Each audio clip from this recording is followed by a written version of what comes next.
when I was first asked if I wanted to make this movie, and if I wanted to turn this book into a movie, I said no.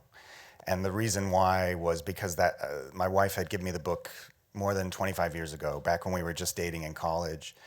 And we met at Pratt Institute in Brooklyn, and I got interested in animation, and I got accepted into Cal Arts, and I was very excited, but I was terrified, and I didn't want to leave her, and I didn't want to be apart from her. So she gave me her copy of the book, and she quoted the book and said, "We'll always be together even when we're apart," and she said, "It is only with the heart that one can see rightly what is essential is invisible to the eye." And that was like, this incredible bond between us. The book became a big part of our relationship and our life, and that was the quote that stayed with me over the years, and that was the quote that came back to me. Like when I said, "No, you can't make this movie," the book lives in the imagination of the reader. It lives in the experiences that the reader has, and the book becomes something unique to everybody, and that's why it is impossible. The book is, and I really felt like just taking the book and trying to put it up on the screen, you'd never be able to do that. And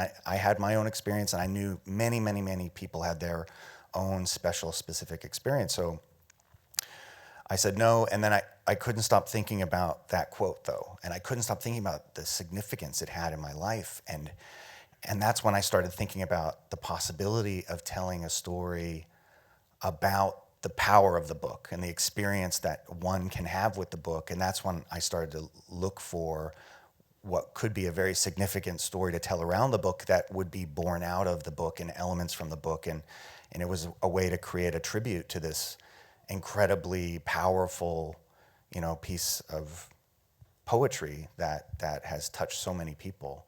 And I should have brought it. I have that copy, and that was the copy that stayed with me, throughout production. And we're married. We have 2 children now, and both of our kids were hugely inspirational to me. And actually, you just heard the voice of the little prince is our son Riley.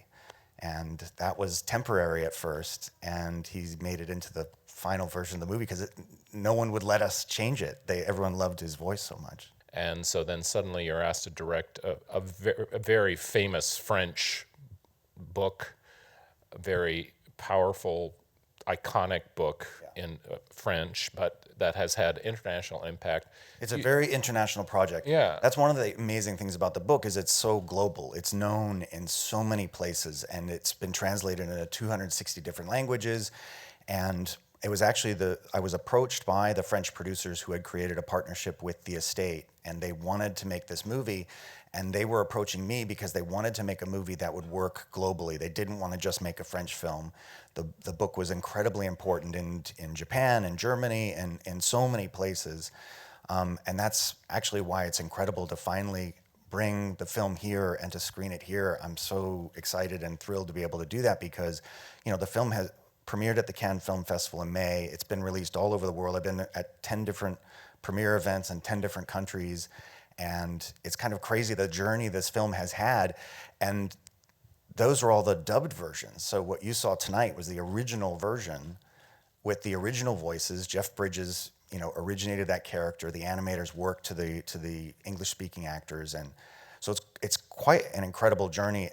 The really interesting thing was, this is not a studio project. It was not backed by a studio. We built our financing from all the territories where the book is popular, and we have a lot of financing from all over the place, but there's no one studio. So it's really quite... All those logos at the end were all the studios, is that right? Yes, there's so many partners because it was such a non-traditional movie that we needed to make in order to pay tribute to the book, that we had to, that was the way that they went about it. So I moved with my family to Paris for 2 years for pre-production, and we were supposed to do all of our production in Paris, and we hired a lot of French artists and a lot of artists from all over the world. Like we actually have Peter DeSève doing character designs for the CG.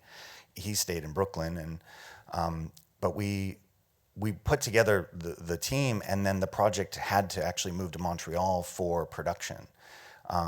And that just turned out to be the best partner for us to do our production. And the amazing thing that Montreal allowed us, and so a lot of the French artists moved to Montreal, and then we staffed up with a lot of Canadian artists. But the thing that Montreal allowed us was the opportunity to create the CG animation and the stop motion animation in the same city.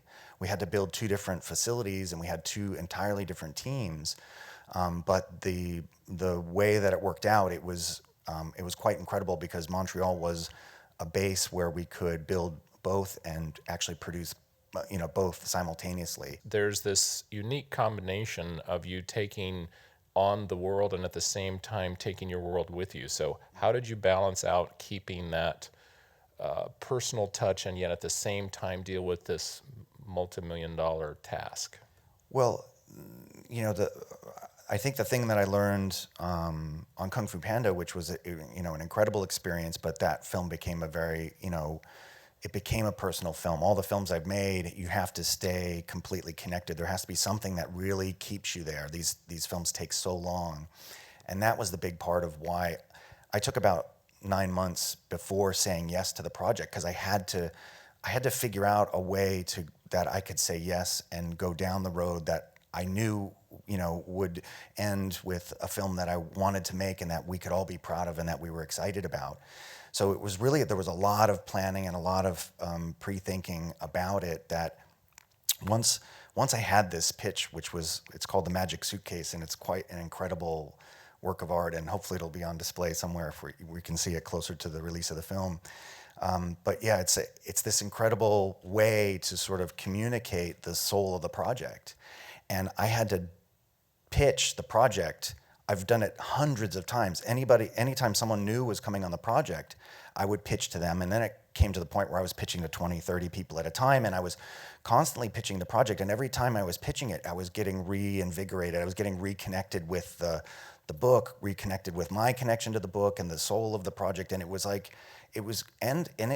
also an opportunity to shape and improve as every time I pitched it, I would come away with ideas and there'd be a spark, So that was, I think, a really an important part of it, even all the way up to the end. So the music was done by Hans Zimmer, right. And he brought on a friend of his named Richard Harvey to compose with him, and he said, "I know what we need to do, but I'm not the guy to do it, and this guy can do it." But it was Hans who, when I had my toe in the door. I mean, he's incredibly busy, and he did Kung Fu Panda, so I could get the meeting. But he had his arms crossed, and the first thing he said is, "What are you doing to my book?" And I was like, "Oh," and and I said, "Have you read it?" And he said, "Well, we were all, every grown up was a child once." And I was like, "Oh, very good." And then I had the Magic Suitcase, and I opened it up, and it was crazy because it really connected to his own childhood and his own experience growing up.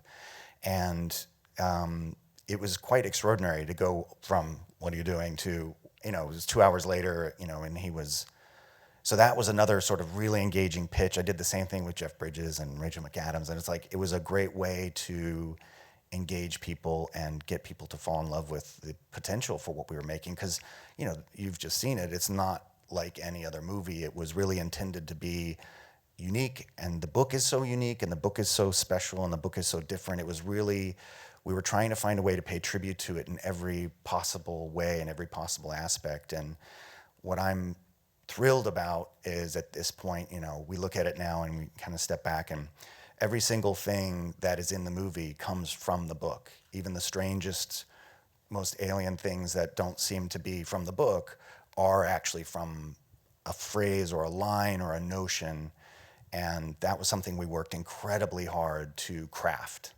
And because we really wanted to stay as close to the book as possible, even though we wanted to make it a cinematic experience, and we wanted to make it a movie, and we wanted to go far from the book at times, only to come back to the book in a powerful and significant way. Mm-hmm.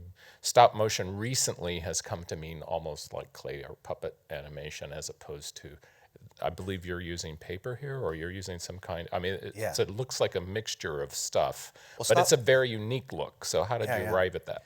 Well, one of the earliest, I was asked, they said, "Do you want to make a big CG animated movie, out of the book?" And that was one of the reasons why I said no. And I came away, I started making films in stop motion. That was my first love. I always thought I would work in stop motion. I had an incredible experience on Kung Fu Panda, and I learned about CG and all the possibilities there. And I came away from that going like, yeah, I love all kinds of animation, and the idea of being able to use different techniques to help tell the story is what really excites me as a filmmaker and as someone who loves all different kinds of animation. And so that was one of the ideas that I came back with, and I said, I think part of this movie can be CG, but I said the parts that are the book have to be stop motion so that we can stay connected to the book, more poetic, we can be, stylistically different. And, at that time too, it was like, wow, this is a great way to be thematic. We're talking about the difference between a child and the imagination and being a grown-up and reality. So I'm like, CG is reality and stop motion will be the imagination, the world of the Little Prince. And so it was one of those ideas that I never thought I would be allowed to actually do, but I had to push for it. And amazingly, there was a lot of support for it. It was not easy to have two different mediums.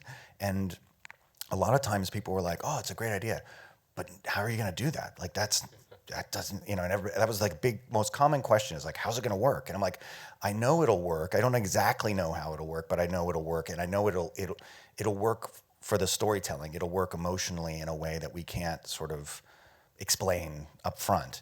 So that was really part of the mission, was to maintain this very big artistic idea. And the fact that we, when I brought Jamie Calerian, I was looking at a lot of his work. I mean, he's tremendously talented, and he's done a lot of work with paper. And I was using a lot of his work as reference because it just has this great tactile quality.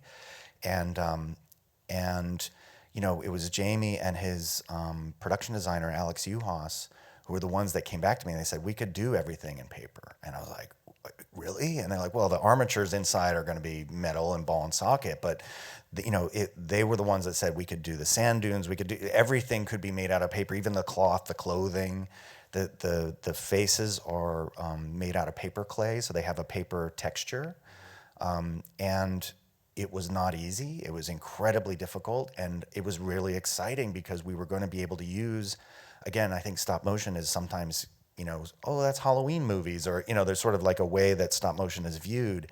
And this was going to be a chance for us to do something really unique and really different. And the contrast between the stop motion and the CG was going to really be instrumental in helping to tell the story and helping to express those themes about what it means to be a grown-up and a child and reality and fantasy. And Thank you for choosing to be here with us today. thank you. Thank you Thank you very so much. Thank you. Thanks, everybody.